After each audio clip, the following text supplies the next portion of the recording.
सो हमने 159, 160, 161, 162 तक कवर कर लिया था लास्ट में, राइट। 159 हमारा रिफ्रेशिंग मेमोरी था, उसी से रिलेटेड आगे के हमारे एक दो सेक्शंस और थे, वो हमने सारे कवर कर लिए थे।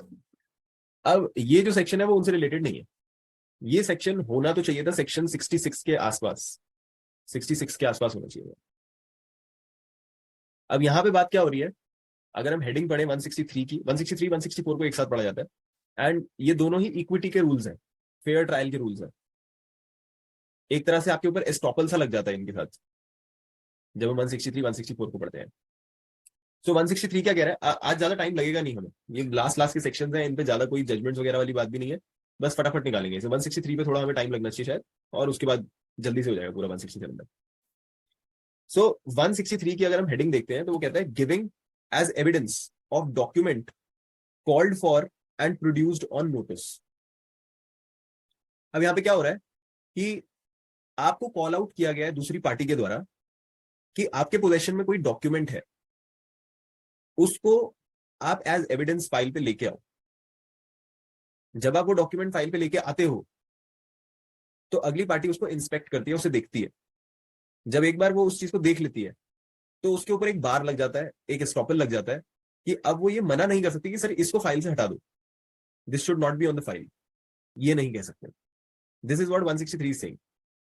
हल्का सा अंदर जाते हैं, एंड गोपाल सर आपकी मुझे इसमें जरूरत पड़ेगी, अगर आप हमें कुछ प्रैक्टिकल एग्जांपल अगर आपको याद आता है कि आपके सामने कभी यूज हुआ हो ये सेक्शन, तो बहुत अच्छी क्लैरिटी आ जाएगी हम लोगों को इस पे। So let's read 163।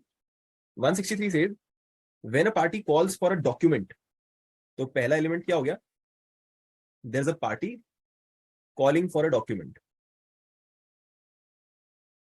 ठीक है, calls for a document which he has given the other party notice to produce.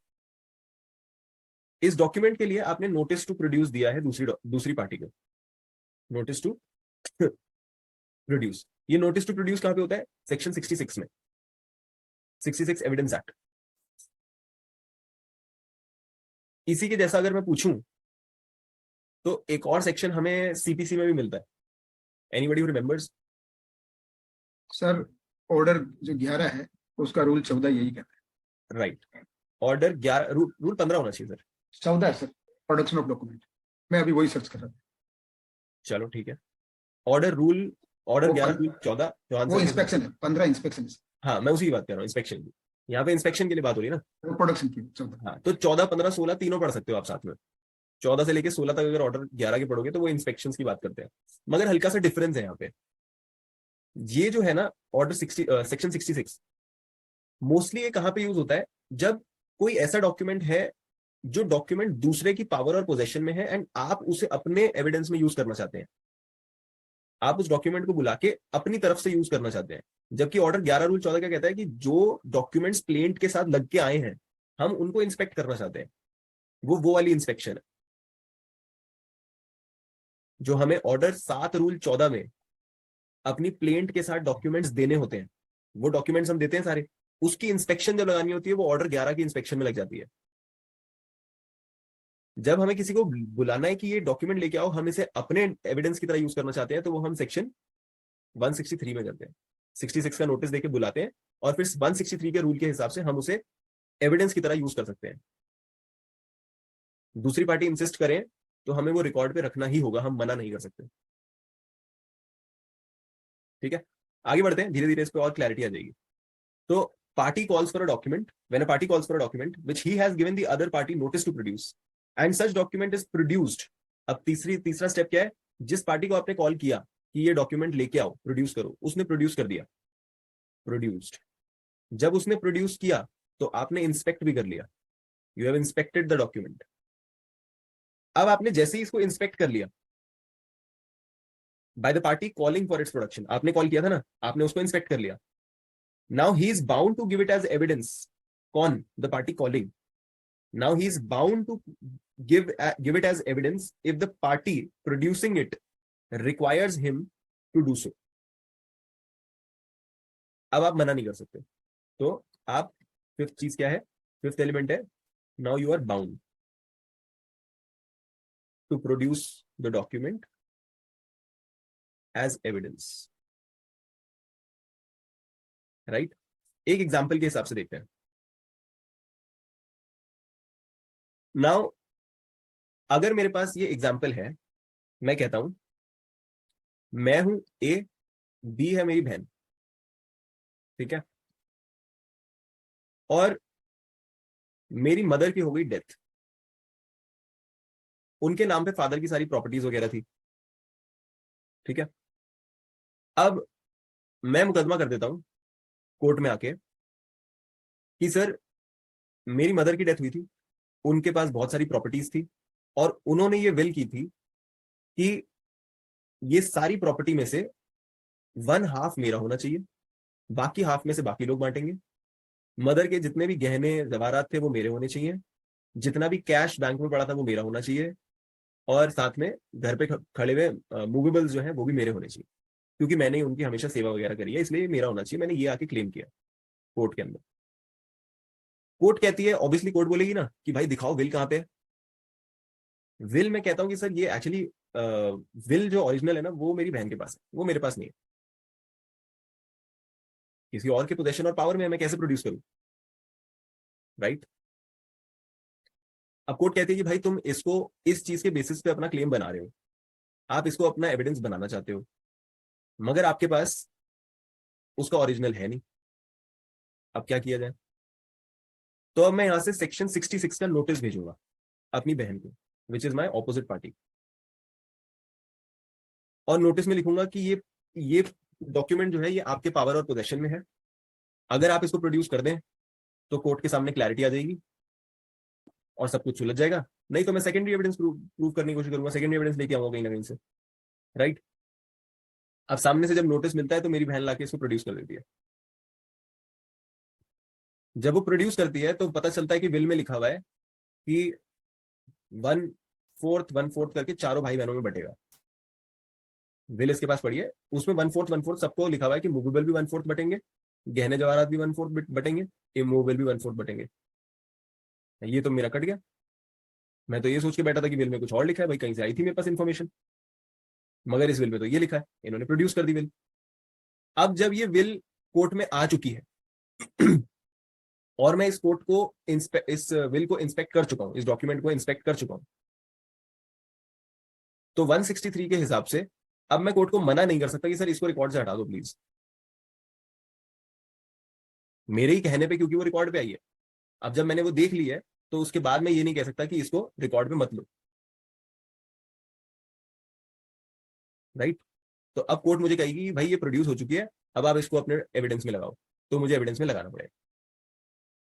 ये है 163। एक बार पढ़ के देखते हैं 163 अब क्या कह रहा है। When a party calls for a document which he has given the other party notice to produce, मैं एक पार्टी था, मैंने कॉल किया डॉक्यूमेंट अपनी बहन से और उसको नोटिस दिया उसको प्रोड्यूस करने के लिए। Now she produces it and such document is produce and inspected by the party calling for its production. मैंने उसको कॉल आउट किया, वो प्रोड्यूस हुआ, मैंने इंस्पेक्ट कर लिया। He is bound to give it as evidence if the party producing it requires from him to do so. Obviously अगली party थोड़ी बोलेगी चलो जाने दो, इसीलिए तो उसने दिया है वो नोटिस को, कंप्लाई उसने इसीलिए किया है, ठीक है, उसको कोई प्रॉब्लम नहीं है। अब मैं मना नहीं कर सकता कि ये एविडेंस रिकॉर्ड से हटा दिया जाए। Is this clear? इसमें तो कोई प्रॉब्लम होनी चाहिए, मेरे ख्याल बहुत ईजी है और एग्जाम्पल के साथ एकदम क्लियर हो जाता है। लेकिन इसमें तो आप बेल मुझे मार वाली स्थिति हो जाती। वो वही तो सर गेज करना है आपको। अगर आपको ये नॉलेज नहीं है कि उसमें क्या लिखा हुआ है तो फिर आप एक बार बुला लेंगे, उसके बाद आप मना नहीं कर सकते। आप खुद ही कोर्ट के पीछे पड़ रहे हो कि सर इससे बुलवाओ, ओरिजिनल लेके आओ, ओरिजिनल लेके आओ, इसके पास पड़ा है, और जब उसने लाके दे दिया तो आप कह रहे हो नहीं नहीं ये अच्छा नहीं लग रहा। आबेल वाली स्थिति हो सकती है, so it has to be use carefully, आप उसके बाद मना नहीं कर पाओगे, राइट। चलो, तो अगर किसी का इस पे कोई क्वेश्चन नहीं है तो आई लास्ट का क्वेश्चन। अगर मैं कहता हूं कि मैंने एक नोटिस दिया, नोटिस की वजह से प्रोडक्शन हुई और प्रोडक्शन की वजह से इंस्पेक्शन हुई, इंस्पेक्शन की वजह से 163 का रूल अप्लाई हुआ, और जब वो अप्लाई हुआ तो मैं बाउंड हो गया कि अब वो एविडेंस पे आएगा ही आएगा, ऑन रिकॉर्ड आएगा ही आएगा, द क्वेश्चन इज कि ये जो एविडेंस आया है,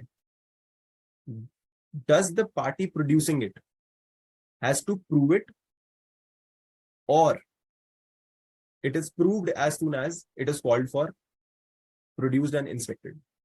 क्या ये प्रूव हो गया 163 की प्रक्रिया से निकलने में, या फिर प्रूव करना पड़ेगा अभी?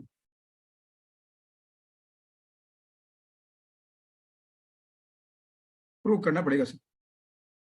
गोपाल सर कहते हैं प्रूव करना पड़ेगा, टंडन सर भी कहते हैं प्रूव करना पड़ेगा। Anybody else who has anything else to से?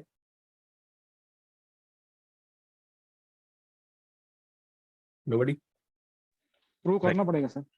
राइट, सो प्रूव करना पड़ेगा। अब यहाँ पे क्या हो रहा है ना, एक जजमेंट है फूलचंद गर्ग वर्सेस गोपाल दास अग्रवाल। मैंने 7-8 जजमेंट्स पढ़ी, ऑल्दो सारी की सारी रेपिटेटिव थी, बट ये Phoolchand Garg versus Gopal Das Agarwal is a judgment जो काफी अच्छा इसके ऊपर बातचीत करती है, बहुत सारे एस्पेक्ट्स के ऊपर बात करती है और बहुत सारा समझाती है कि ये एक्चुअल एप्लीकेबिलिटी है क्या इस चीज की। ठीक है, तो उसके अंदर उन्होंने ये बड़े अच्छे से समझाया है कि the word used in 163 is evidence and not proof. अगर कोई चीज बुलाए जाने पे प्रोड्यूस और इंस्पेक्ट हो जाती है, it becomes evidence in the court, it is not proof of anything. Evidence माने बस वो जब हम जाते हैं ना कोर्ट में, जाके अपनी अपनी सारे डॉक्यूमेंट्स रखते हैं, तब तक तो हमारी सिर्फ फाइल पे होती है, रजिस्ट्री में होती है। उसके बाद हम उसको मार्क और एग्जिबिट कराते हैं, मार्किंग कराते हैं, कोर्ट के सामने रखते हैं। यहाँ पे बस वो मार्किंग जैसा हो रहा है, कुछ एविडेंस बन रही है, वो कोर्ट के अंदर आ रही है, बस कोर्ट की निगाह में आ रही है। अभी उसको प्रूव करना बाकी है, आपको विटनेस बुलाने पड़ेंगे। अगर आप बैंक की कोई स्टेटमेंट लाए हो तो बैंक के अधिकारी को बुलाना पड़ेगा कि भाई स्टेटमेंट दे और इसको प्रूव कर।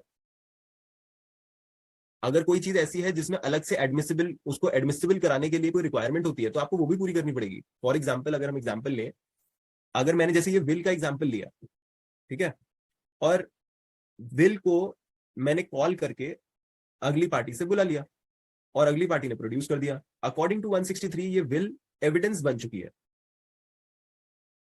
ये विल कोर्ट में एविडेंस बन चुकी है, राइट। मगर क्या ये प्रूव और एडमिसिबल भी हो गई? क्या हमें पता है कि ये एडमिसिबल है? विल तब तक एडमिसिबल नहीं होती जब तक उसके अटेस्टिंग विटनेसेस को आप कोर्ट में लाना दो, राइट। एग्जीक्यूटर और अटेस्टिंग, सेक्शन 68 पढ़ के देख लेते हैं एविडेंस एक्ट का, सेक्शन 68 पढ़ के देख लेते हैं। जब तक वो पूरा नहीं होगा तब तक एक विल जैसा डॉक्यूमेंट एडमिसिबल नहीं हो जाता।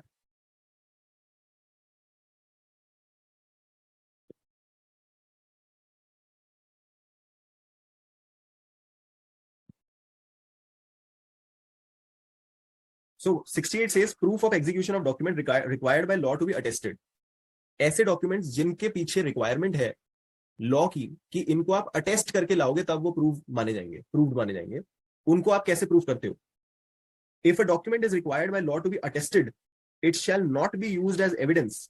तब तक उसे आप एविडेंस में यूज नहीं कर पाओगे until one attesting witness at least has been called for the purpose of proving its execution. तो attesting witness को लाना जरूरी है। कितने attesting witness? at least one, at least एक को आदमी को लेके आना जरूरी है। वैसे अटेस्टिंग को अगर हम देखें, टीपीए में डिफाइन हो रखा है अटेस्टिंग। और अटेस्टिंग का मतलब क्या होता है कि एग्जीक्यूटर की प्रेजेंस में जब एटलीस्ट 2 लोग साइन करते हैं तो उसे अटेस्टेशन कहते हैं, वैलिड अटेस्टेशन कहते हैं। यही है ना टीपीए में? एक बार फिर भी आप क्रॉस चेक जरूर कर लेना। मेरे हिसाब से सेक्शन 3 में ये मेरे ख्याल अटेस्टेशन वगैरह पे जो बातचीत हो रखी है, और उसमें वो कहता है अटेस्टेशन वुड मीन जब 2 लोग एग्जीक्यूटर की प्रेजेंस में साइन करेंगे तो उसे अटेस्टेशन कहा जाएगा। उन 2 अटेस्टेटर्स में से एटलीस्ट एक को जब तक आप एज विटनेस नहीं लेके आओगे सेक्शन 68 में, तब तक एक डॉक्यूमेंट जिसकी अटेस्टेशन जरूरी होती है उसको आप एज एविडेंस प्रूव नहीं कर सकते। That is what 68 is saying, right. तो क्या बोल रहा है? If a document is required by law to be attested, it shall not be used as evidence until one attesting witness at least has been called for the purpose of proving its execution. If there be an attesting witness alive, अगर वो जिंदा हो, and subject to the process of the court and capable of giving evidence, provided that it shall not be necessary to call an attesting witness in proof of execution of any document not being a will. will में तो जरूरी है बुलाना, which has been registered in accordance with the provisions of Indian Registration Act. बोलना क्या चाहता है? अगर आपने इंडियन रजिस्ट्रेशन एक्ट में किसी डॉक्यूमेंट को रजिस्टर किया है तब आपको उसके अटेस्टिंग विटनेसेस को बुलाने की जरूरत नहीं होती।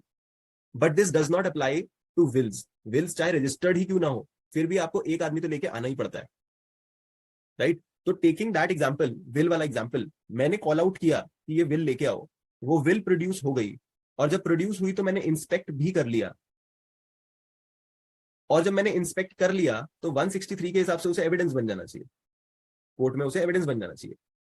मगर अगर इस विल को अटेस्टिंग विटनेस द्वारा प्रूव नहीं किया गया कोर्ट के अंदर, एटलीस्ट एक विटनेस को नहीं बुलाया गया और प्रूव नहीं किया गया, तब तक ये डॉक्यूमेंट तो यूज हो ही नहीं सकता, राइट? तो जब तक मैं ये प्रोसेस पूरा नहीं करूंगा, 68 की रिक्वायरमेंट पूरी नहीं करूंगा, तो सिर्फ इस वजह से कि मैंने एक बंदे को 66 का नोटिस दिया था और उसने वो डॉक्यूमेंट प्रोड्यूस कर दिया, डज नॉट मीन कि वो डॉक्यूमेंट प्रूव हो गया या वो डॉक्यूमेंट एडमिसिबल माना जाएगा, राइट? वो बस फाइल पे आया है और मैं उसे मना नहीं कर सकता कि सर इसको फाइल से हटा दो, मैं ऑब्जेक्ट नहीं कर सकता उस चीज को, क्योंकि मैंने ही मंगवाया है, राइट? नहीं तो अदरवाइज हम ऑब्जेक्ट करते हैं ना, जब डॉक्यूमेंट कोर्ट में आते हैं, बंदा अपनी फाइल के साथ डॉक्यूमेंट्स लगाता है, तो वो कुछ डॉक्यूमेंट्स ऐसे होंगे, कोई ईमेल लगा दी किसी ने, उसके साथ उसका 65B का सर्टिफिकेट नहीं दिया, कोई फोटोकॉपी दे रखी है, सेकेंडरी एविडेंस दे रखा है, उसके साथ प्रॉपर रीजंस नहीं दिए कि भाई कहाँ खो गया, ओरिजिनल कहाँ पे है, ये बताया नहीं गया और सेकेंडरी लेके आ रहे हो आप। इन सब चीजों पे हम ऑब्जेक्ट करते हैं कि सर ये फाइल पे नहीं आना चाहिए। अब जब मैं ही 66 का नोटिस दे रहा हूं किसी को कि एक डॉक्यूमेंट आप सामने कोर्ट में लाके प्रूव करो और वो लाके प्रोड्यूस करो, और वो लाके प्रोड्यूस करता है और मैं इंस्पेक्ट कर लेता हूं, उसके बाद मैं ये नहीं कह सकता कि सर ये एविडेंस में नहीं आना चाहिए, वो एविडेंस पे आ गया। हाँ, उसकी एडमिसिबिलिटी और प्रूविंग जो है वो अभी भी बाकी है, वो आगे की बात है। ये बात समझ आई सबको?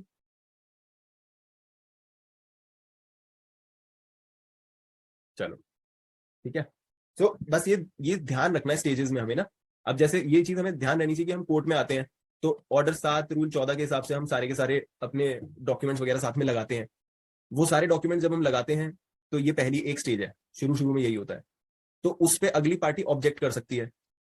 जो हमारे पब्लिक डॉक्यूमेंट्स होंगे और जो हमारे एडमिटेड डॉक्यूमेंट्स होंगे, जो हम खुद एडमिट कर लेते हैं, उन सब चीजों में तो कोई प्रॉब्लम नहीं है, उनको प्रूव नहीं करना होता, वो तो फाइल पे चढ़ जाते हैं। मगर जो प्राइवेट डॉक्यूमेंट्स होते हैं जिन पे डिस्प्यूट होता है, उन सब चीजों को तो आगे प्रूव करना पड़ता है। तो हम लोग उन सारी चीजों के लिए विटनेस वगैरह लेके आते हैं आगे जाके। मगर अगर इसी बीच मैंने 66 का नोटिस देके, 66 का नोटिस देके किसी चीज को कॉल आउट किया और वो प्रोड्यूस हुई है और मैंने इंस्पेक्ट किया है, then I can not object from it being used as evidence on the file. वो एविडेंस बन के फाइल पे आएगा, फिर मैं ये नहीं कह सकता इसको फाइल से हटाओ, राइट? राघव जी, हाँ यहाँ जी। क्वेश्चन है कि 66 का नोटिस गया, प्रोड्यूस, ठीक है सर। हाँ अब जी। प्रोड्यूस होने के बाद में वो एविडेंस के लिए वहां पर आ गया कोर्ट में, और मैं उस फाइल को ऑफिशियली इंस्पेक्ट नहीं करता हूँ, अनऑफिशियली इंस्पेक्ट कर लेता। ऑफिशियली नहीं कर रहा हूँ, मैं कोर्ट के सामने नहीं कर रहा हूँ, मेरे सोर्स से मैं इसको इधर अगर आपने इंस्पेक्ट नहीं किया तो आप ऑब्जेक्ट कर सकते हो। मैं इंस्पेक्ट करना ही नहीं चाहता। मैं मेरे को वो ला के दे तो मैं अभी इंस्पेक्ट नहीं कर सकता। तो क्या यहाँ पर ये प्रोविजन का क्या स्टेटस बनेगा? अगर आपने अनऑफिशियली कर लिया है सर, और मुझे पता है कि ये मेरे को आप बेल मुझे ये बुद्धि प्रैक्टिसिंग लॉयर की हो सकती है। अगर आपने अनऑफिशियली पता लगा लिया है लगाना ही पड़ता है कि भाई इसमें गड़बड़ी है, जो ये लेके आने वाला है वो गड़बड़ है कुछ, तो आपने जब तक इंस्पेक्शन नहीं करी है, मैं करना भी नहीं चाहता, तब तक आप उस सेकेंडरी एविडेंस को ऑब्जेक्ट कर सकते हो, आप ऑब्जेक्शन लगा सकते हो। मगर अगर एक बार आपने इंस्पेक्शन कर ली है, उसके बाद आप ये ऑब्जेक्ट नहीं कर सकते कि सर इसको फाइल पे ना लाया जाए। और एक बात सर, हेलो, लेकिन अगर नोटिस ही दे दिया फिर क्या है? नोटिस दे दिया, इंस्पेक्शन नहीं है ना सर। सर नोटिस तो मैंने पूरी दिया। पूरी प्रक्रिया पूरी होनी चाहिए। देखो 163 में नोटिस देना is only the first information नहीं। एलिमेंट। सो 66 का notice is the first element. वो नोटिस जाएगा और अगला बंदा प्रोड्यूस करेगा, this is the second element. जब वो प्रोड्यूस होगा तो आप इंस्पेक्ट करेंगे, this is the third element. And जब आप इंस्पेक्ट करेंगे उसके बाद अगली पार्टी आपको इंसिस्ट करेगी कि सर इसको आप अब फाइल पे लगाओ एज एविडेंस, इसको एज एविडेंस फाइल पे रखो। आपको वो एविडेंस रखना पड़ेगा उसके बाद। मगर अगर आपने अभी तक सिर्फ नोटिस दिया है, आगे से डॉक्यूमेंट नहीं आया, अभी भी आपके पास राइट है कि आप ऑब्जेक्ट कर सकते हो। आपने नोटिस दिया, उसने प्रोड्यूस किया, मगर आपने अभी तक इंस्पेक्ट नहीं किया है, आप अभी भी ऑब्जेक्ट कर सकते हो। उसने 66 का नोटिस दिया, आपने दिया, उसने प्रोड्यूस किया, उसके बाद आपने इंस्पेक्शन कर ली। अब आपने इंस्पेक्शन कर लिया, अब अगर वो कहता है कि भाई साहब इसको आपको फाइल पे रखना पड़ेगा, now you can not object. उससे पहले आप मना कर सकते हो, you can put your objections through. अगर वो ऑब्जेक्शन सस्टेन हो गए तो उसका डॉक्यूमेंट बाहर चला जाएगा, he will not be able to use it in the evidence. मगर अगर आपका ऑब्जेक्शन ओवररूल हो गया तो वो नेचुरली एविडेंस पे आएगा ही आएगा। नहीं, अगर नोटिस दिया है और वो उसके डॉक्यूमेंट प्रोड्यूस कर देता है फाइल, आप तो भी आप उसको ऑब्जेक्शन कर सकते नहीं देना, अगर आपने पता कर लगा सकते हो जब तक आपने इंस्पेक्ट नहीं किया। इंस्पेक्शन नहीं हुई ना आपके, अभी आया नहीं, अभी हमारे सामने आया नहीं भाई, वो हमने देखा देखा नहीं है अभी तक। सर और एक बात, हेलो हाँ जी सर।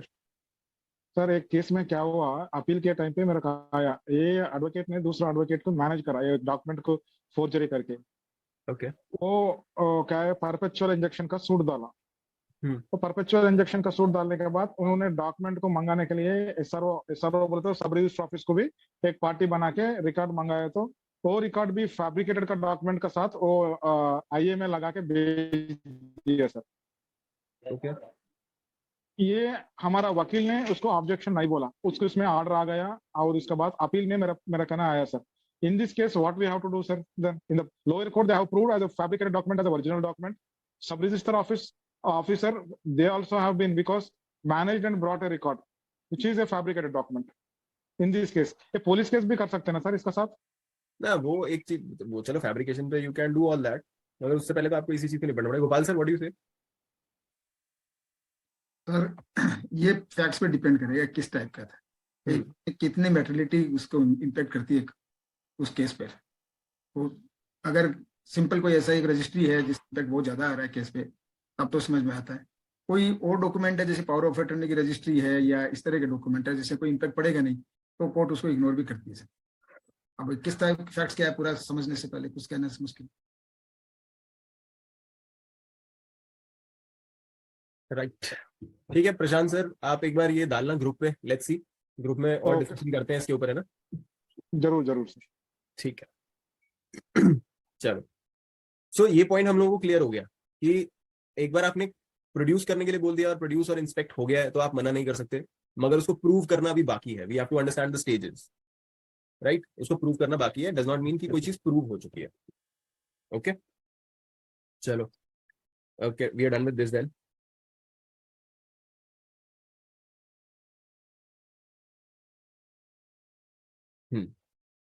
अच्छा, another question.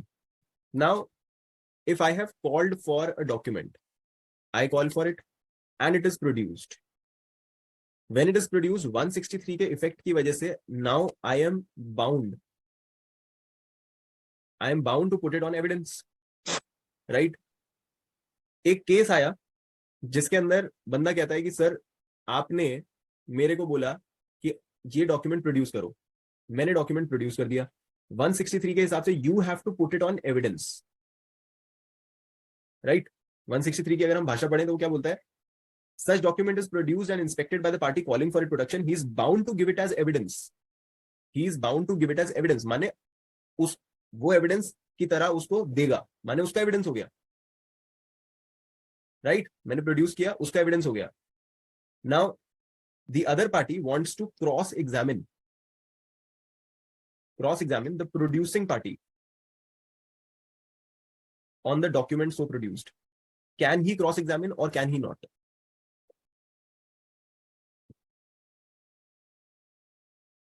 क्वेश्चन समझ आया? लास्ट का रिपीट कीजिए सर। बेसिकली एक केस चल रहा है जिसके अंदर एक फादर थे, फादर की डेथ हो गई 1972 में। अब उसके नीचे एक उसका बच्चा है, उसी के सामने ये है ऑपोजिट पार्टी जो इनके टेनेंट थे फादर के, उनकी प्रॉपर्टी में। ये एक दिन उठ के आते हैं 1982 में और बोलते हैं कि भाई आपके फादर ने हमारे साथ ये अग्रीमेंट किया था कि 5,000 रुपए में ये प्रॉपर्टी हमको वो बेच देंगे और 500 रुपए हमसे एडवांस भी ले लिया था। अब आपके ऊपर हम स्पेसिफिक परफॉर्मेंस का मुकदमा कर रहे हैं कि आप ये प्रॉपर्टी हमको उतने ही प्राइस पे बेचो। उस चीज को दिखाने के लिए कि 500 रुपए हमने दे दिए थे, ये अपनी अकाउंट्स की जो बुक्स थी, अकाउंट बुक्स जो थी, वो डॉक्यूमेंट्स में लगाते हैं। ठीक है, अगली पार्टी कहती है कि सर ये तो फैब्रिकेटेड चीज है, ये जो अकाउंट बुक्स ये लेके आ रहे हैं ये तो सब फैब्रिकेटेड चीज है। तो जो अब डिफेंडेंट पार्टी है, जो ये थे इनके बच्चे, ये कहते हैं कि ठीक है जो आप अकाउंट बुक्स लगा रहे हो, लेट अस इंस्पेक्ट इट। 66 का नोटिस देते हैं और 163 में उनको इंस्पेक्ट करते हैं। तो इन्होंने प्रोड्यूस कर दिया इनकी इंस्पेक्शन के लिए, ठीक है। अब जब कॉल किया, प्रोड्यूस किया, तो 163 क्या बोलता है कि you have to give it as evidence, माने जिन्होंने मंगवाया they have to give it as evidence.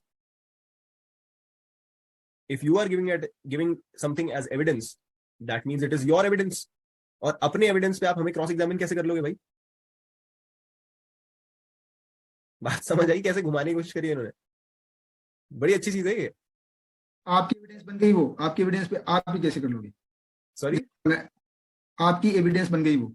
हाँ। मतलब आप 66 का नोटिस दे रहे हो, आप उसको प्रोडक्शन होने के बाद में इंस्पेक्शन कर रहे हो, अब ये प्रॉपर्टी एविडेंस की आपकी बन गई, तो आपकी प्रॉपर्टी पे आप क्रॉस एग्जामिनेशन कैसे करोगे? ये question, right, that is the question. और नहीं कर सकते। लेकिन अब इसमें एक बात कही है, if the party producing it requires him to do so, यहां से जो पैरा बन रहा है वो उसको कह रहा है कि तुम इसको जो है एविडेंस में काम लोगे। यहां उसको क्वालिफाई कर रहा है आगे, if the party producing it requires him to do so. अगर वो रिक्वायर कह रही है कि तुम एविडेंस में काम लो, तो मैं उस पर क्वेश्चन करने में क्या प्रॉब्लम आएगी? चलो, that is a good way of looking at it.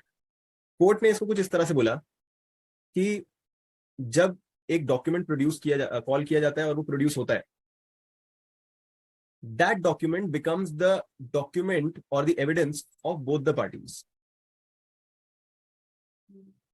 क्योंकि जिस पार्टी ने उसे प्रोड्यूस किया उसका तो है ही, जिस पार्टी ने उसे कॉल आउट किया उसको प्रोड्यूस करने के लिए 163 कह देता है, तो ये दोनों पार्टीज का एविडेंस हो गया।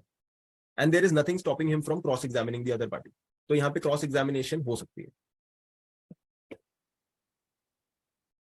ये बोला गया। अब मेरा उन्होंने एक पॉइंट है, मेरे को बीच का मैं नेट चला गया था, मैं सुन नहीं पाया था। ये एक थोड़ा समझाओगे मेरे को? इसमें लिखा है he is bound to give it as evidence if the party producing it requires him to do so. Let's say आपने बोला कि टंडन सर के पास एक डॉक्यूमेंट है, मैं लेके आ गया, आपने बुलाया, तो यहाँ पे he is bound to give it as evidence, ये किसके, मेरे लिए होगा या आपके लिए होगा? जिसने कॉल आउट किया, party producing it require him to do so, बुलाया आपने सर। तो जब पार्टी प्रोड्यूसिंग बोल रही है कुछ करने को, तो मतलब किसने करना है? कॉलिंग पार्टी ने ना। कॉलिंग पार्टी के ऊपर ये बाउंडेशन है कि you have to produce it, you have to bring it on evidence. नहीं, he is bound to give it as evidence, कौन सी कॉलिंग पार्टी? ऑब्वियसली ना sir, he is bound to give it as evidence के आगे क्या लिखा है? If the producing party insists, तो मतलब प्रोड्यूसिंग पार्टी की ऑपोजिट पार्टी जो है उसको एविडेंस में देना पड़ेगा। अरे अगर वहां पे वो लिख रहा है कि ही इज आप बाउंड, मेरे को आपका मेरा एग्जांपल या चौहान सर एक आपका एग्जांपल देके एक minute, he is bound to give it as evidence, पहली पार्टी है ही। मैं सेंटेंस की बात कर रहा हूँ, बेसिक इंटरप्रिटेशन की। He is bound to give it as evidence, पहली पार्टी कौन है? ही। सर मैं आपको रोक रहा हूँ, चला एक second. If the party producing it requires him to do so, अगली पार्टी कौन है? The party producing it, this is the second party. ये दो पार्टीज की बात हो रही है इस सेंटेंस में, और किसी पार्टी की तो बात नहीं हो रही। सेंटेंस कह रहा है he is bound to give it as evidence if the party producing it requires him to do so. तो दो ही पार्टीज की बात हो रही है, और जब दूसरी पार्टी प्रोड्यूस करने वाली पार्टी है, तो ये ही कौन होगा? कॉल आउट करने वाली पार्टी, नोटिस देने वाली party.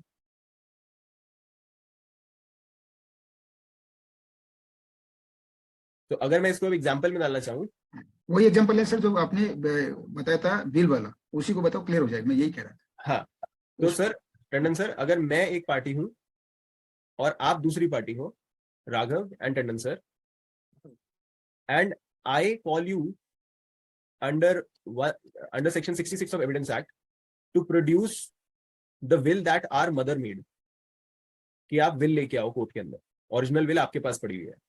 I am the calling party, you are the producing party, and you produce it. आपने प्रोड्यूस कर दी, आपने प्रोड्यूस करी तो मैंने इंस्पेक्ट कर ली।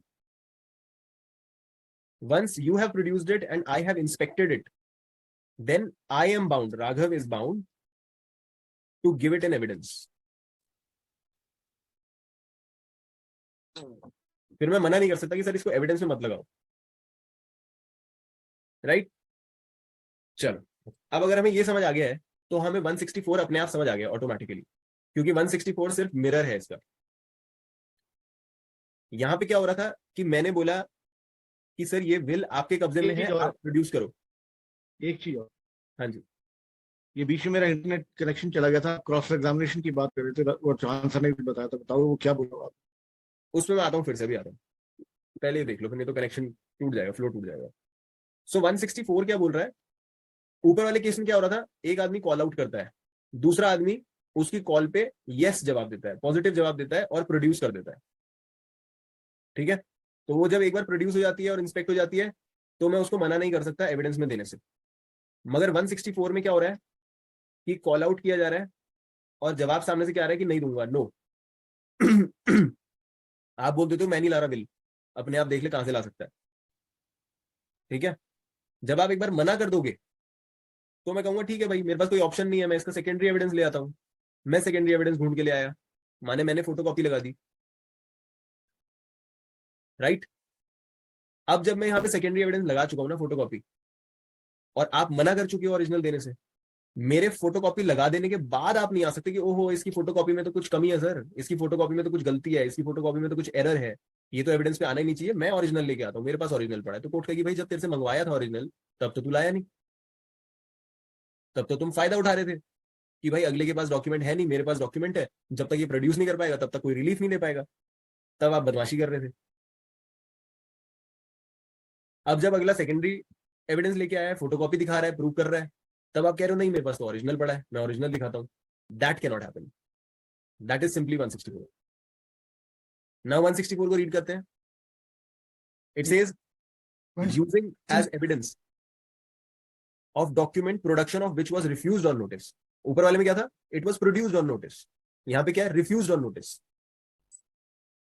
It says when a party refuses to produce a document which he has notice to produce, he cannot afterwards use the document as evidence without the consent of the other party or the order of the court. Simple. इसमें तो कुछ है ही नहीं। अगली party obviously अपना right wave करना चाहे तो कर सकती है भाई, वेव कर दिया तो फिर आप ले आना ओरिजिनल, नहीं तो कोर्ट है, कोर्ट ने अगर परमिट कर दिया जस्टिस वगैरह को देखते हुए तो आप ला सकते हो। वैसे कोर्ट परमिट करती नहीं है, इसमें ज्यादातर लोग करने की कोशिश क्या करते हैं, कोर्ट में आएंगे और बाद में बोलेंगे सर उस टाइम पे मुझे मिल नहीं रहा था, अब मिल गया है तो मैं अब ले आता हूं। असल में 2002 से पहले एक ये सीपीसी में ऑर्डर 7 रूल 17A डाल दिया गया था, जिसने ये अलाउ कर दिया था कि अगर आप बाद में ये दिखा सको कि डॉक्यूमेंट उस टाइम पे आपको नहीं मिल रहा था, अब मिल गया है तो आप लेके आए हो, तो आप लेके आ सकते हो if the court is satisfied. मगर फिर बाद में वो हटा दिया गया 2002 में, क्योंकि लोग क्या कर रहे थे, अगली पार्टी के पास से ओरिजिनल डॉक्यूमेंट आपने ले लिए, जैसे लोग होते हैं ना फटाफट साइन सून करा के ले जाते हैं, अगली पार्टी को कॉपी तक लेने का टाइम नहीं दिया, अगली पार्टी को कोई फोटो वोटो खींचने का भी टाइम नहीं लिया कि अपने पास कोई प्रूफ रख सके, लेके चले गए सारे कागज। अब अगली पार्टी जब क्लेम करने बैठती है तो उसके हाथ में कोई कागज ही नहीं है, यहां से बिना कागज की एक पार्टी आती है कोर्ट के अंदर, कहती है सर ये क्लेम है मेरा बी आदमी से, कोर्ट कहती है लाओ डॉक्यूमेंट दिखाओ, डॉक्यूमेंट के बेसिस पे तो रिलीफ देंगे, तो ये पार्टी कहती है सर ओरिजिनल तो इसके पास पड़ा है। अब ओरिजिनल जब इसको लाने को आप 60 कोर्ट कहेगी ठीक है 66 का नोटिस दे दो, 66 का नोटिस दिया, वो बोलता है कि ओरिजिनल तो मैं दूंगा ही नहीं, वो बदमाशी करता है, ओरिजिनल उसके पास ही है मगर वो बोलेगा मेरे पास नहीं है, क्या उखाड़ लोगे, तो ये तो अनफेयर हो गया ना। तो यहाँ पे लॉ कहता है कि अगर फिर आप सेकेंडरी एविडेंस ले आओ, अगर आप सेकेंडरी एविडेंस ले आओ तो फिर ये बंदे को ओरिजिनल लाने की इजाजत नहीं दी जाएगी। लोग इस चीज को यूज करने लग गए थे, 17A को मिस यूज करने लग गए थे। जब पता लगता था कि ओहो इसके पास तो सेकेंडरी एविडेंस है, इसके पास तो फोटोकॉपी पड़ी है, कहीं ना कहीं से उसे जुगाड़ ली, तब आगे बोलेंगे सर उस टाइम पे मुझे ओरिजिनल नहीं मिल रहा था, अब मुझे ओरिजिनल मिल गया 17A में, मेरे से ओरिजिनल ले लो। वो कोर्ट ने अब चक्कर बंद कर दिया। तो most of the time court will not allow if you had refused to produce the document when you were given a notice under 66।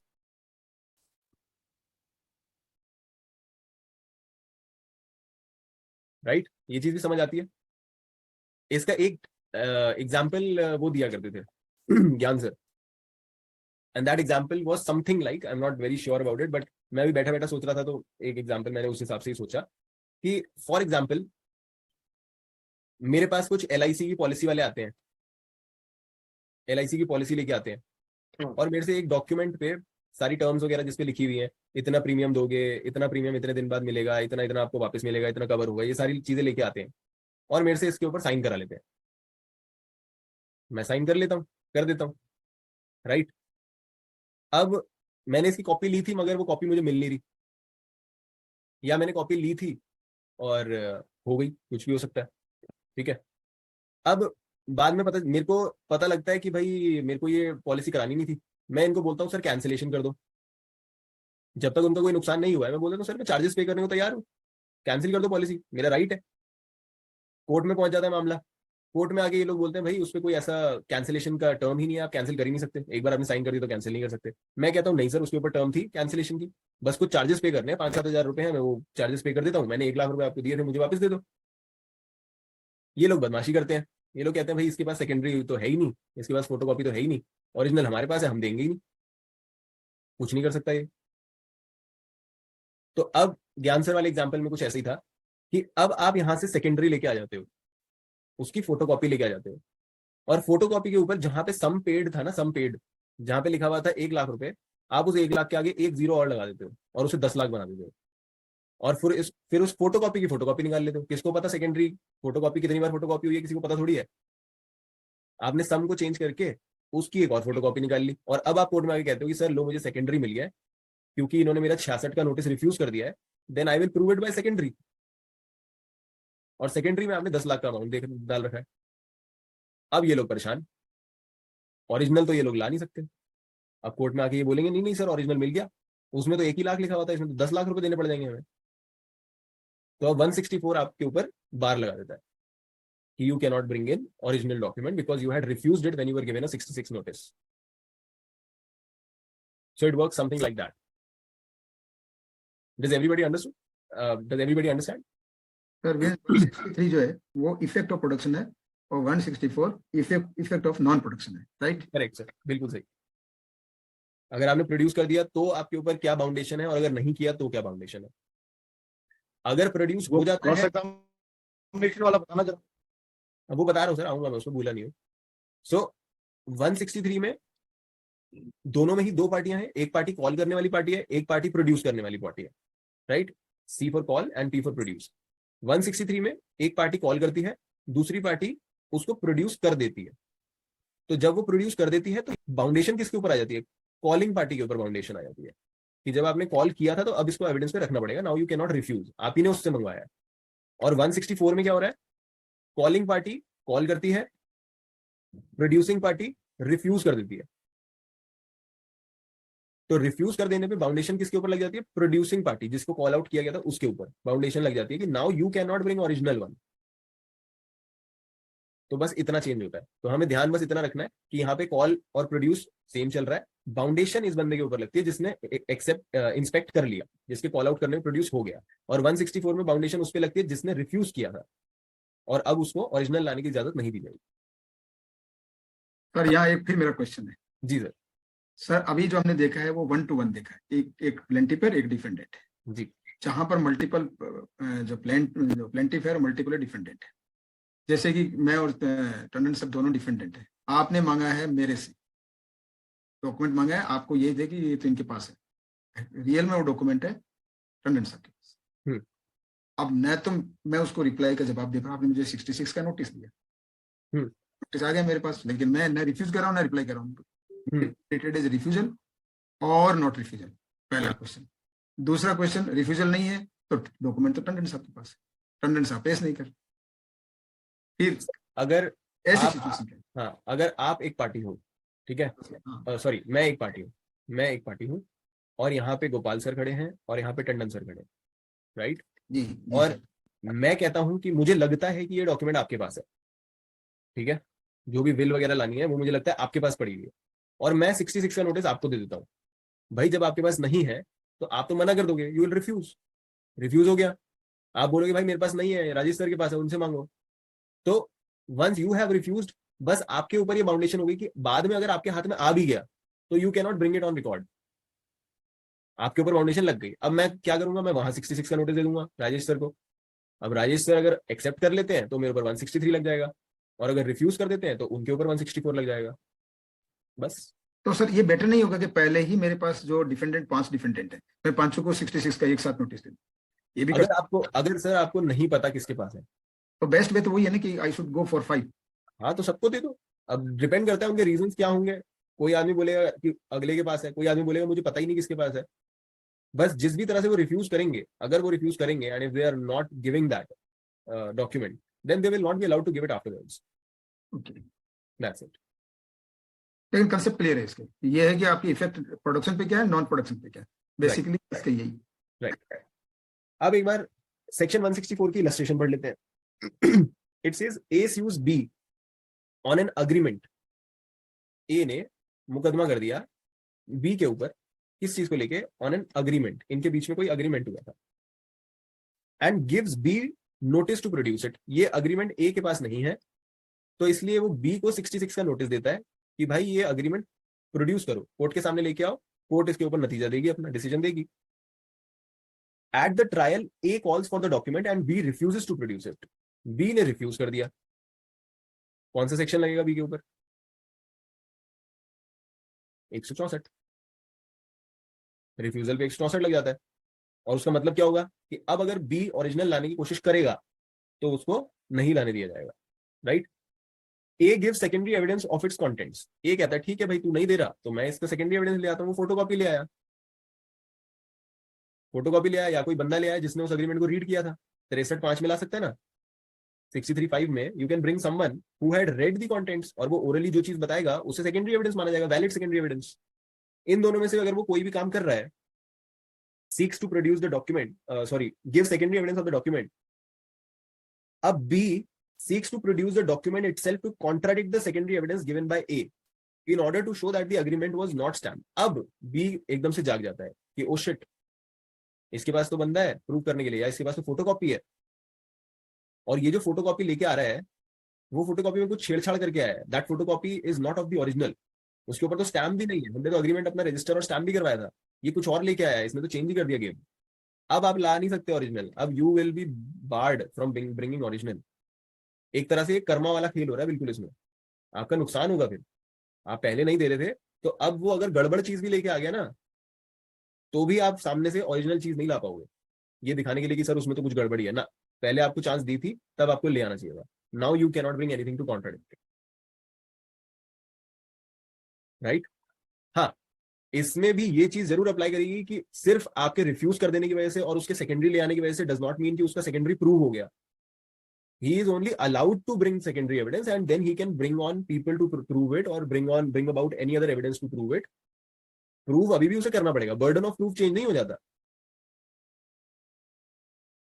Right? Burden of proof इसमें change नहीं होगा।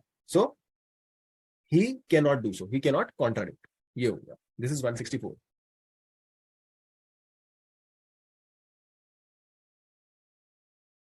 ठीक है। So this is a kind of, ये एक तरह से equalise नहीं करता, ये इक्वलाइज के साथ साथ पेनल्टी भी देता है। आपकी अगर कोई अनफेयर टैक्टिक्स आप खेलना चाहते हो तो एक तरह से आपको रोकता भी है और साथ में पीनलाइज भी करता है कि बेटा ले, अब जो आगे से डॉक्यूमेंट आया ना उसका तो कुछ नहीं कर सकता, चाहे वो कैसे भी आया। अब वो स्टैम्प्ड है नहीं है, ये सारी चीजें तो पहले सोचनी चाहिए।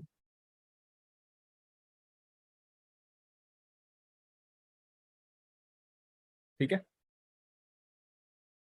Nandini, I just saw your message. So have you followed और will we have to give you coverage, summary coverage again?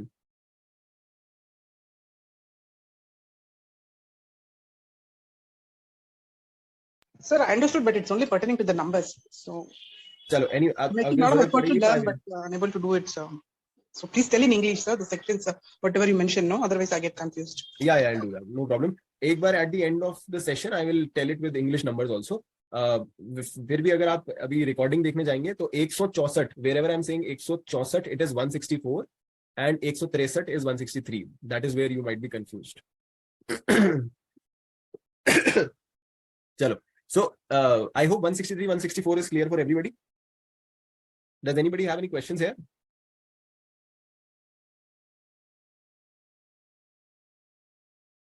No, sir.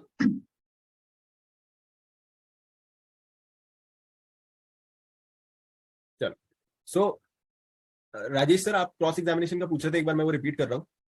Are you around?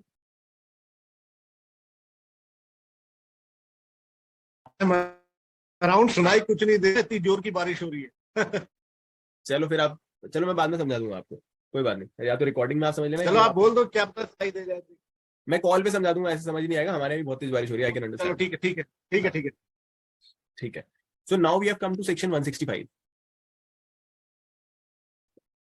165 बड़ा ही सुंदर सेक्शन है जो कोर्ट को एक्चुअली वो पावर्स देता है जो हम समझते हैं कि कोर्ट के पास पावर्स होती हैं।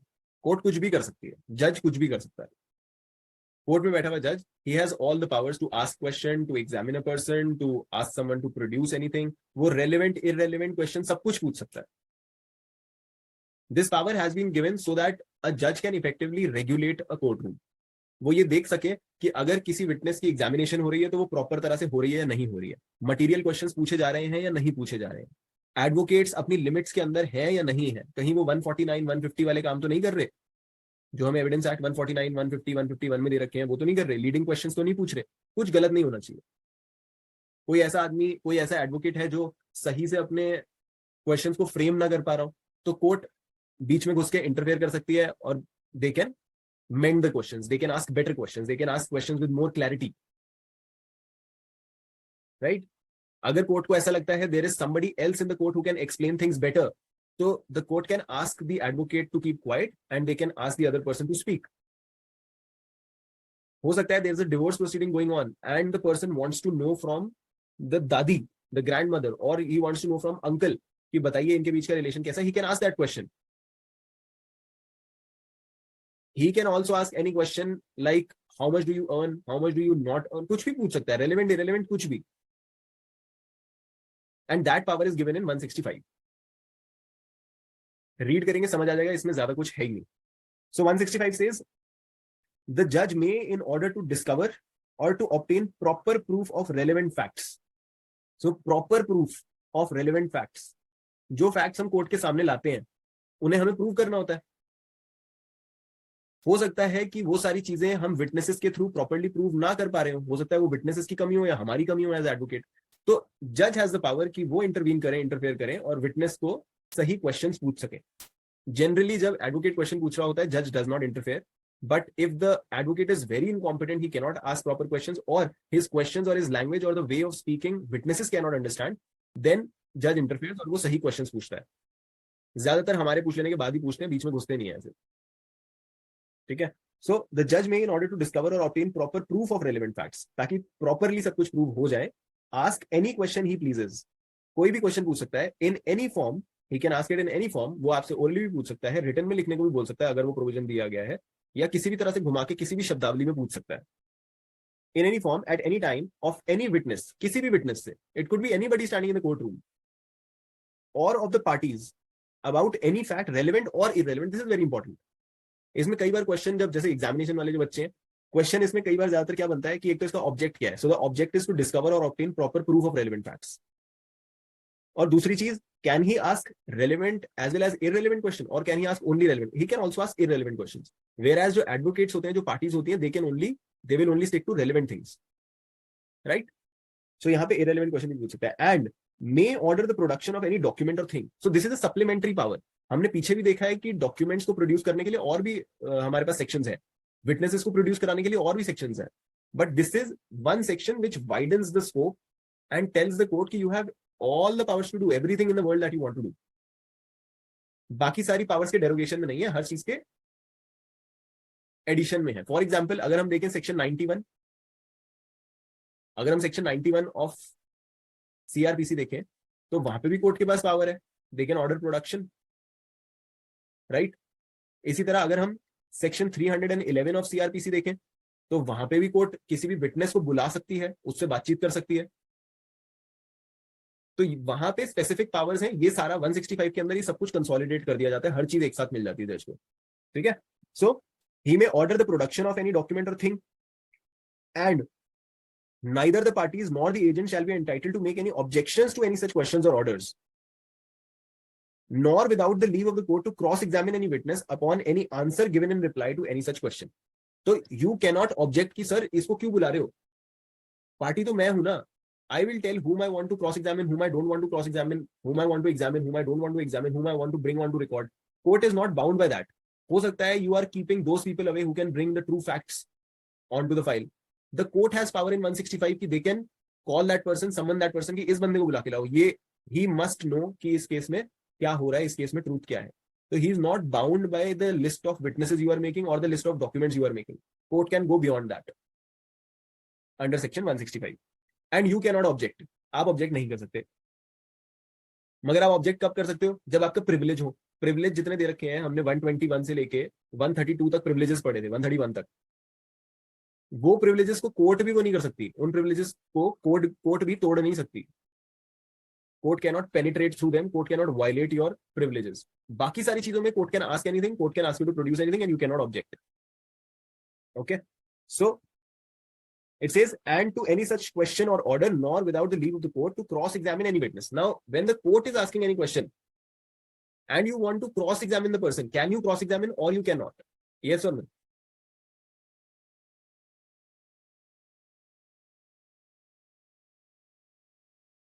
क्रॉस कर सकते हैं सर. कर सकते हैं. Just that you will have to take leave of the court. Yes, बस इतनी बात. आपको बस लीव ऑफ द कोर्ट लेनी पड़ेगी. दो चीजें रिक्वायर्ड है भाई. कोर्ट ने जो क्वेश्चन पूछा है it should be from the adverse party और उस एडवर्स पार्टी ने ऐसी चीज बोली होनी चाहिए जो आपके केस के लिए मटेरियल है, आपके अगेंस्ट जाती है. Then you can cross examine the person. ऐसा नहीं है कि you can not cross examine. It's just that court ने जो पूछा उसके बाद लीव ले लो कि जनाब I would like to cross examine the person on the answers that he has given against the questions that you had asked. That's it. And then you can cross examine. So cross examination पे कोई बार नहीं है. ये भी कभी कभी question आता है. तो ये 3-4 चीजें इसमें याद रखने वाली है. Provided that judgment must be based on facts declared by this act to be relevant and duly proved. ये लाइन इन्होंने क्यों लिखी है, ये प्रोवाइजो क्यों डाला है? क्योंकि ऊपर पावर दी गई है कि you can ask questions relevant और इररेलेवेंट. ऊपर ये पावर दी गई है कि क्वेश्चंस तो आप रेलेवेंट और इररेलेवेंट दोनों पूछ सकते हो. मगर नीचे उन्होंने क्लैरिफाई कर दिया कि भाई ऐसा नहीं है कि इररेलेवेंट चीजें पूछी और इररेलेवेंट चीजों पे ही जजमेंट दे दी. जजमेंट हमेशा रेलेवेंट चीजों पे ही होगी. रेलेवेंट बातों पे ही जजमेंट पास करोगे. राइट? हमें सेक्शन 54 बताता है कि बैड कैरेक्टर इररेलेवेंट होता है.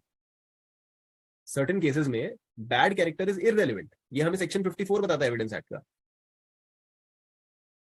नाउ ये क्वेश्चन, इस चीज के ऊपर क्वेश्चन नॉर्मल पार्टी तो पूछ नहीं सकती, मगर 165 के हिसाब से कोर्ट पूछ सकती है.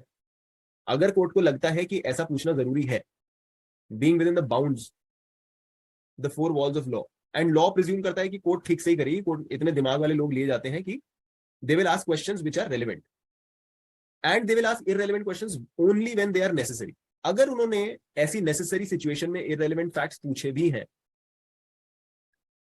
तो ये प्रोवाइजो कहता है कि भाई आप भले ही क्वेश्चंस पूछ लो irrelevant, but your judgment always has to be based on relevant facts. And that seems to me like a very logical point. It makes sense, right? तो इसमें कोई प्रॉब्लम नहीं होनी चाहिए. आगे एक और प्रोवाइजो है. Second proviso says provided also that this section shall not authorize any judge to compel any witness to answer any question or to produce any document which such witness would be entitled to refuse to answer or produce under 121 to 131. यही चीज मैंने अभी पीछे बोली थी. Even the court can not penetrate और violet your privileges. 121 में जजेस को प्रिविलेज मिलता है. 122 में आपको मैरिज का प्रिविलेज मिलता है. 123 में पब्लिक जनरल इंटरेस्ट में जो चीजें होती हैं जो छुपाई जानी चाहिए स्टेट की सिक्योरिटी के लिए, वो चीजों में प्रिविलेज मिलता है. 124 125 में जो हमारी एडमिनिस्ट्रेटिव इन्वेस्टिगेटिव फ्रेमवर्क है उनको प्रिविलेज मिलता है कि you don't have to tell anybody कि आपने कहां से इंफॉर्मेशन पाई. 126 से लेके 129 तक लीगल प्रोफेशनल्स को और उनके क्लाइंट्स को प्रिविलेज मिलता है. एंड देन 130 131 में आप किसी भी केस में आपको आपकी टाइटल डीड्स वगैरह लाने को नहीं बोला जा सकता. जबरदस्ती आपकी प्रॉपर्टी के पेपर्स को या सिक्योरिटीज को jeopardize नहीं किया जा सकता. All these are your privileges. 121 to 131. The court cannot violate these just because they have the power to ask any question under 165. They have to stay away from privileged area. Privileged area में court भी नहीं जा सकती. ठीक है? Both inclusive. If the question were asked or the documents were called for by the adverse party, nor shall the judge ask any question which it would be improper for any other person to ask under 148 or 149. 148 and 149 में scandalous and improper questions होते हैं. Obviously, जब वकील insult नहीं कर सकते, misbehave नहीं कर सकते, तो कोर्ट भी नहीं कर सकती. वो बार कोर्ट के ऊपर भी है. Nor shall be dispensed with primary evidence of any document except in the cases hereinbefore accepted. Court can not dispense with primary evidence also. Primary evidence वाला रूल जो है, it is very important rule. यहाँ पे उन्होंने clear कर दिया कि we are giving you very wide powers, but that power does not include the power to dispense with primary evidence. Primary and secondary evidence हम सब लोग जानते आए हो, इसमें तो कोई प्रॉब्लम नहीं है। 60, 61, 62, 63, 64, 65 बेस्ट एविडेंस रूल की हमने बात करी। सेक्शन 91 एंड 92 भी साथ में हम अगर हम पढ़े तो हमें बेस्ट एविडेंस रूल दिखाई देता है, जो कहता है कि आप हमेशा प्राइमरी एविडेंस लेके आएंगे, सेकेंडरी एविडेंस सिर्फ तभी लेके आएंगे उन सिचुएशंस में जहां पे अलाउ किया गया। 63, 65 जब हम पढ़ते हैं उसमें हमें पता चल जाता है कि क्या क्या ला सकते हैं और कब अलाउ किया जाता है। तो यहाँ पे कोर्ट के ऊपर बार लगाया गया कि आप इन रूल्स का उल्लंघन नहीं कर सकते just because you have wide powers, right. तो बस एक ये चेतावनी सी दी गई है। सो this is about 165। Now any question? इस पर तो कोई क्वेश्चन नहीं होगा, वेरी जनरल। क्वेश्चन तो नहीं सर, लेकिन इस सेक्शन का जो ऑब्जेक्टिव है वो मेरे एक्सपीरियंस से या मेरे नॉलेज के हिसाब से तो ये है कि ये कोर्ट को रेगुलेट करने की ज्यादा नहीं है। ये कोर्ट को रेगुलेट करने के लिए ये एक्चुअल में जजमेंट राइटिंग पे एरर नहीं हो जाए, जजमेंट राइटिंग के टाइम कोई और एडिशनल इन्फॉर्मेशन बनानी हो, ये बेसिकली यूज करते हैं जैसे जजमेंट राइटिंग के टाइम। नहीं, जजमेंट राइटिंग तो सर बहुत अलग बात हो गई। जजमेंट जब लिखते हैं सर तब देखिए इसमें ये प्रोविजन भी डाला है ना, judgment must be based upon facts. हाँ, दैट्स ओके। उससे पहले जो जितने क्वेश्चन किए हैं वो जजमेंट राइटिंग के लिए ही है, जजमेंट पे पहुंचने के लिए, कंक्लूजन के लिए। मेरे कहने का ऑब्वियसली कोर्ट में तो सारी चीजें इसीलिए हो रही है ना, ताकि जजमेंट तक पहुंच सके। बाकी का ऐसा कोई वो जो ये लिखा है कि किसी को बुला लो, कभी बुला लो, ये कर लो, ऐसा प्रैक्टिकल में देखने को मिलता नहीं। प्रैक्टिकल में सर क्यों नहीं दिखता? मतलब कोर्ट किसी को बुलाती नहीं है क्या एज विटनेस? नहीं, वो बुलाती है ना, जो उसकी लिस्ट होती है उसी को ही बुलाती है, कहती है कि थर्ड को बुला लो या अगर कोर्ट 311 ऐसा देखने को कम मिलता है। मैं तो 311 हो, 319 हो, ये सारे सप्लीमेंट्री इसके साथ के ही है सर। कम देखने को मिलता है वो एक अलग बात है, मगर होता तो है ही। जब कोर्ट को जरूरत होगी तो वो बुलाएगा। पावर तो दिया ही। ये तो आपने देखा ही है ना कि कोर्ट क्वेश्चंस तो पूछती है जब एक विटनेस खड़ा होता है। ये तो अमूमन है, जो वकील होते हैं वो प्रॉपर क्वेश्चन अगर नहीं पूछ पा रहे होते या सामने से समझ नहीं पा रहा होता तो जज साहब पूछते हैं। वो पावर कहाँ से मिल रही है? यहीं से तो मिल रही है। इसी एड्रेस पे रहते हो क्या? 2 बार बड़ी सारी चीजें पूछते हैं। जैसे हमारे यहाँ पे भी 3-4 दिन पहले एक एग्जामिनेशन हो रही थी, उसमें एक फॉरेस्ट डिपार्टमेंट का बंदा था, उसको अगले बंदे की भाषा ही नहीं समझ आ रही थी, हमारे वकील साहब की भाषा ही नहीं समझ आ रही थी, वो पहाड़ी टाइप का आदमी था। तो कोर्ट ने हल्का फुल्का उसको उसकी लैंग्वेज में, जो हमारे सीजीएम साहब है वो भी पहाड़ी है, उन्होंने थोड़ा उसकी लैंग्वेज में समझा के धीरे धीरे पूछा। उसके बाद उसको बोला कि अच्छा ये है, ये पूछ रहे हैं, ये बताओ। तो उसने वो जवाब दिया। तो court has that power, they can ask any question, they can regulate everything. ये पावर इसीलिए दी गई है, 165 की पावर इसीलिए दी गई है। अल्टीमेटली तो जजमेंट तक ही पहुंचना है, हर चीज जजमेंट के लिए तो हो रही है, राइट। तो प्रोवाइजो वो जो है ना रेलेवेंट पे बेस करना है, वो इसलिए दिया गया क्योंकि ऊपर बहुत वाइड पावर दी गई है कि आप इररेलेवेंट क्वेश्चन भी पूछ सकते हो। इसलिए कहीं किसी जज को ये ना लगे कि मैं इररेलेवेंट चीजों पे जजमेंट भी दे सकता हूँ।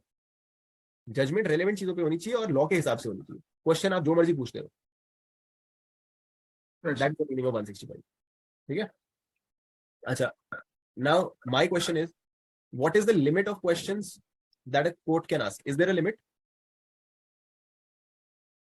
लिमिट इन द सेंस, कोई लिमिट है कितने क्वेश्चन पूछे जा सकते हैं, किस हद तक पूछे जा सकते हैं, क्या इंटरफेरेंस हो सकती है? Is there a limit on the court? Limit तो वही है कि वो 121 से 131 वाले और जो है उनको छोड़ के, या आपके जो 149 148 149 इनको छोड़ के कोई भी चीज है वो तो पूछ सकती है। So as such there is no limit. जो क्वेश्चन पूछना चाहें, जितने क्वेश्चन पूछना चाहें, जब पूछना चाहें पूछ सकते हैं। कोर्ट्स के ऊपर एज सच कोई लिमिट नहीं। जस्ट दैट एक इसके ऊपर जजमेंट है रामचंद्रन वर्सेस हरियाणा की 1989 की, लैंडमार्क जजमेंट ऑन 165, जिसमें उन्होंने ये बोला कि आपको एक बैलेंस बना के रखना है। आपने म्यूट स्पेक्टेटर भी बन के नहीं बैठना, आपको प्रॉपर्ली रेगुलेट करनी है कोर्ट, देखना है कि कुछ गलत नहीं हो रहा, एंड आपको इतना भी ज्यादा इंटरफेयर नहीं करना कि आप काउंसिल्स का रोल ले लो, एडवोकेट्स का रोल आप निभाने लगो, ऐसा भी नहीं करना आपको। So you have to maintain a balance. ये रामचंद्रन की जजमेंट है जिसके अंदर इस चीज को एड्रेस किया गया था। किस टाइम पे पूछ सकते हैं, कोई लिमिट नहीं है। आप किस तरह का क्वेश्चन पूछेंगे, कोई लिमिट नहीं है। ये सारी चीजें रामचंद्रन में कवर करी गई थी 165 के ऊपर, बहुत अच्छी उसके अंदर डिस्कशन है, but it is all general, इसके ऊपर हमें जाने की जरूरत नहीं है। Let's move on to 166। Sir वो जजमेंट का यहाँ लिख देंगे? हाँ, मैं लिख देता हूँ sir. This is Ramachandra versus Haryana 1982। Ramachandra versus Haryana 1982, right? Now comes 166, which is now redundant because हमारे यहाँ पे ज्यूरी और असेसर्स होते नहीं है। लास्ट केस जो ज्यूरी और असेसर्स वाला हुआ था वो था K M Nanavati. KM Nanavati happened in 1966. उसके बाद हमारे यहाँ पे जूरीज बंद कर दी गई थी. There is no jury system in India. It happens in different other jurisdictions and countries. ठीक है, सो इसको हमें मेरे ख्याल रीड भी करने की जरूरत नहीं है. Let's go on to 167. Right. Although 166 बस यही कहता है कि जो जूरी है उसको कोई क्वेश्चन वगैरह पूछना होगा तो थ्रू जज करेगा वो. थ्रू जज के थ्रू आप अपने क्वेश्चन वगैरह पूछ सकते हो. That's it. अब आ जाते हैं 167 पे. 167 है हमारा आखिरी सेक्शन, जो कहता है no new trial for improper admission और रिजेक्शन ऑफ एविडेंस. भाई पूरी एविडेंस एक्ट में हमें यही बताया जा रहा है कि एविडेंस कैसे आएगा, कौन लेके आएगा, कब लेके आएगा, कैसा होना चाहिए, उस पर कैसी जजमेंट आएगी, क्या उसके असर होंगे, क्या उसकी इंप्लीकेशन होगी. Evidence is all about that. Now ये सारी एविडेंस को रेगुलेट करना, इसकी एडमिसिबिलिटी, क्या क्वेश्चन पूछे जा रहे हैं, कौन विटनेस आएगा, कौन नहीं आएगा, उसका ऑर्डर क्या होगा, ये सारी चीजें जजेस के हाथ में होती है मोस्ट ऑफ द टाइम. हम सेक्शन 136 देखते हैं, वो एडमिसिबिलिटी पे बात करता है. 148 देखते हैं कि कब बंदे को बाउंड किया जाएगा या नहीं किया जाएगा. 121 से लेके 131 तक हमने प्रिविलेजेस देखे, उस पर भी कोर्ट देखती है कि कब प्रिविलेज, जैसे 123 का प्रिविलेज है, वो प्रिविलेज कब एक्सरसाइज होगा, कब नहीं होगा, ये भी कोर्ट देखती है. सारी चीजें कोर्ट के हाथ में होती है. मगर at the end of the day court एक इंसान ही है और कोर्ट से गलती हो सकती है. अगर कोर्ट ने कोई एविडेंस गलत तरह से एडमिट कर लिया, भाई हम सबको पता है कि सेक्शन 25-26 जो है, वहां पे अगर आपने पुलिस की कस्टडी में होते हुए कोई स्टेटमेंट दी है तो वो इररेलेवेंट होती है. राइट. और इररेलेवेंट चीजें एडमिसिबल नहीं होती. मगर कोर्ट ने फिर भी स्टेटमेंट को एडमिट कर लिया, या फिर there is something which had to be admitted और उसको कोर्ट ने रिजेक्ट कर दिया गलत रीजंस की वजह से, गलत बेसिस पे. हो सकता है आप एक विल लेके आए थे, प्रॉपर्ली अटेस्टेड थी, और आप एक आदमी अटेस्टेशन के लिए लेके भी आए थे, मगर कोर्ट फिर भी जिद कर रही थी कि नहीं, दोनों आदमियों को लेके आओ, 2 आदमी नहीं होंगे तो हम मानेंगे नहीं इस बिल को, और उसको इम्प्रॉपरली रिजेक्ट कर दिया गया. In both of these cases 167 says new trial can happen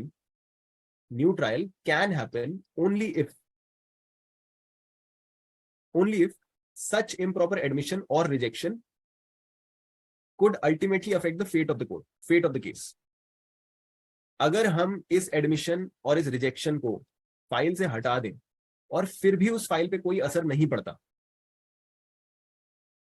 अगर ये जो विल है, ये विल बस एक पीस ऑफ पेपर था जिसको हम एक आदमी की हैंडराइटिंग प्रूफ करने के लिए लेके आए थे, सिर्फ हैंडराइटिंग प्रूफ करने के लिए लेके आए थे, तो क्या एक ऐसे केस में जिसमें प्रॉपर्टी डिवॉल्व ना हो रही हो, सक्सेशन डिसाइड ना करना हो, कोई फर्क पड़ेगा कि इस बिल को गलत तरह से रिजेक्ट कर दिया गया था? भाई हैंडराइटिंग दूसरी तरह से हो गई उसकी प्रूफ. अब अगर ये बिल ना भी होती, और अगर होती भी, तो उससे कोई खास केस पे फर्क पड़ना नहीं था. Does it really matter in the court? उसके बाद it does not. If it does not, तो फिर इम्प्रॉपर रिजेक्शन या इम्प्रॉपर एडमिशन से कोई फर्क नहीं पड़ता. No new trial will happen. मगर अगर आप सक्सेशन ही डिसाइड कर रहे हो प्रॉपर्टी का, and then you make a mistake in wrongly admitting a will or wrongly rejecting a will, then obviously it affects the fate of the case. तो फिर आपको न्यू ट्रायल करना पड़ेगा. इतना ही कह रहा है 167.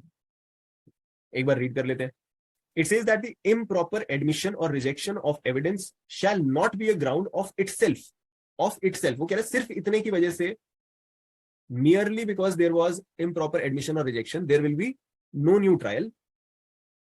For a new trial or reversal of any decision in any case, if it shall appear to the court before which such objection is raised that, अगर कोर्ट को ये नजर आता है, independently of the evidence objected to and admitted, इस evidence से independently, अगर इस एविडेंस को नजरअंदाज कर दिया जाए, छुपा दिया जाए, हटा दिया जाए फाइल से, independent of such evidence, there was sufficient evidence, फिर भी sufficient evidence था to justify the decision, या फिर इवन इफ वो एविडेंस हम फाइल पे ले आते तो डिसीजन बदलता नहीं, डिसीजन वहीं का वहीं रहता.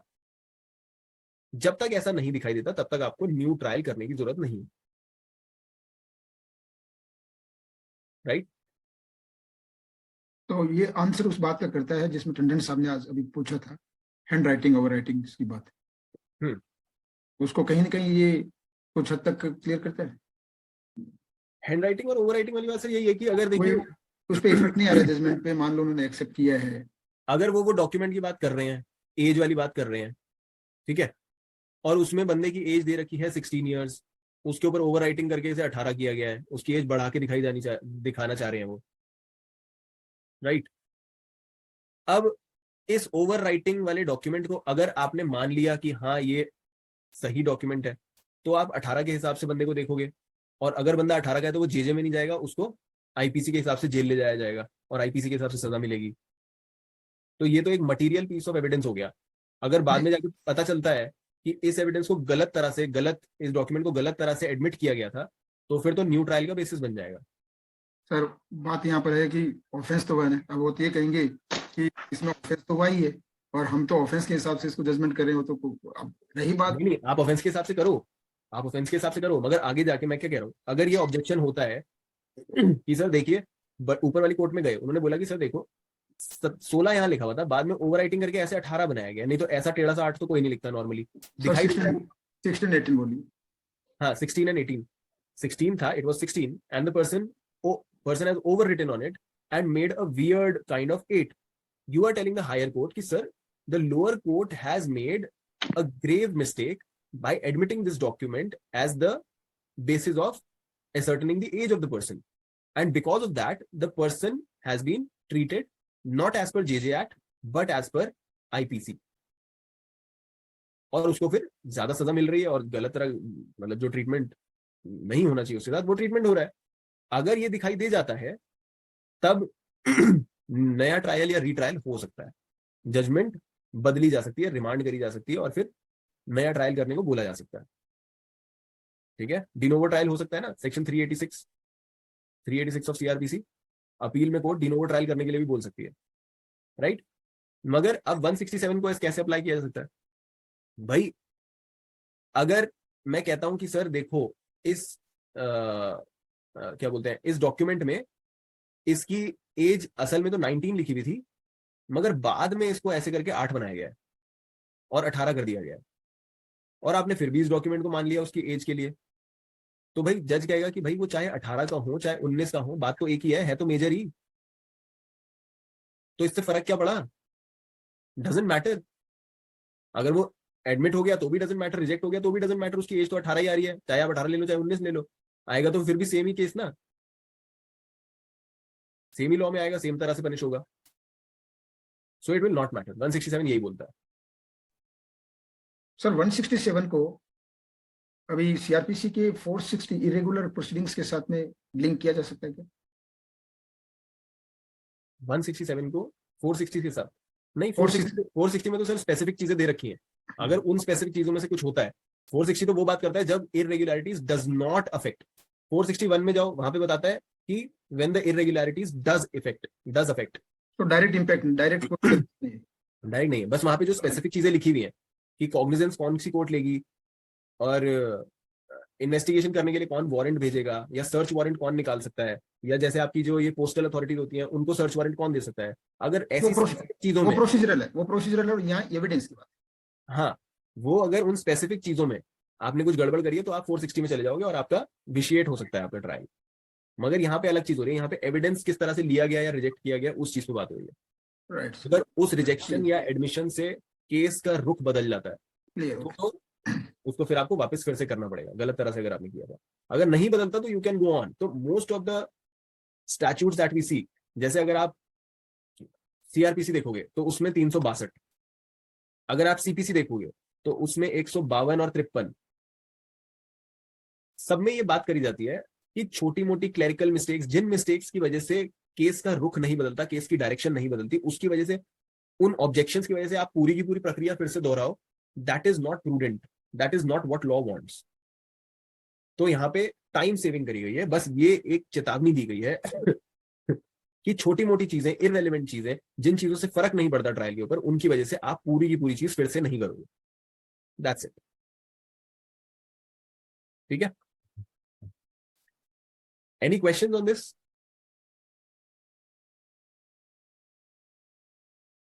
Sir hello. Yes sir.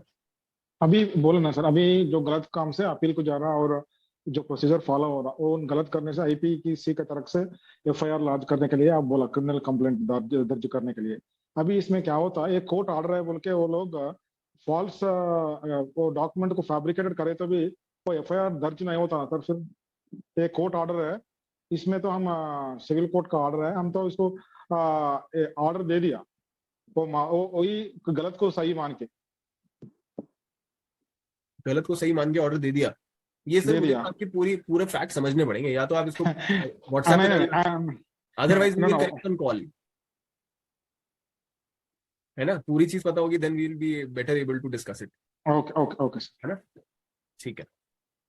So now there is this one question that I would like to ask, that there is a person who has put a list of witnesses on the file, and out of these witnesses there are 2 witnesses that he does not call. When he does not call them, the decision goes against him, decision उसके खिलाफ हो जाता है।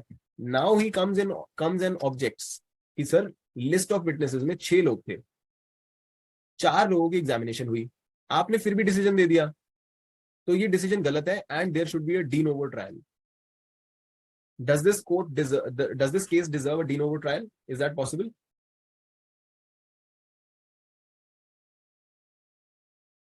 De novo trial होगा यहाँ पे या नहीं? नहीं होना चाहिए, नहीं होगा। बेसिकली द पॉइंट इज, आपकी अपनी फॉल्ट की वजह से यहाँ पे कोई ऑब्जेक्शन नहीं डालता। कोर्ट पे नहीं कह सकते। हाँ, अगर कोर्ट की कोई फॉल्ट है, कोई गलत एडमिशन हुआ है या गलत रिजेक्शन हुआ है, आप उस चीज के लिए 167 में बातचीत कर सकते हैं। You can put up a debate, but you can not put up a debate when you had put a list of witnesses and then you forgot, और you because of your own error और because of your own will did not witnesses, omission अपने किया खुद, हाँ, then you will not be allowed, right. And that is where हमारे सारे सेक्शंस तो कवर हो गए हैं एविडेंस एक्ट के। एविडेंस एक्ट में हमने सारे सेक्शंस को पढ़ लिए हैं, सारे मतलब हमने शुरू के फटाफट पढ़े थे, और फिर उसके बाद हम आगे जो बड़े बड़े सेक्शंस थे उन पे हमने धीरे धीरे डिस्कशन करी अच्छे से। तो evidence is over now, and in case we want to propose anything to be taken up after this, we can do that. Anybody, any ideas you can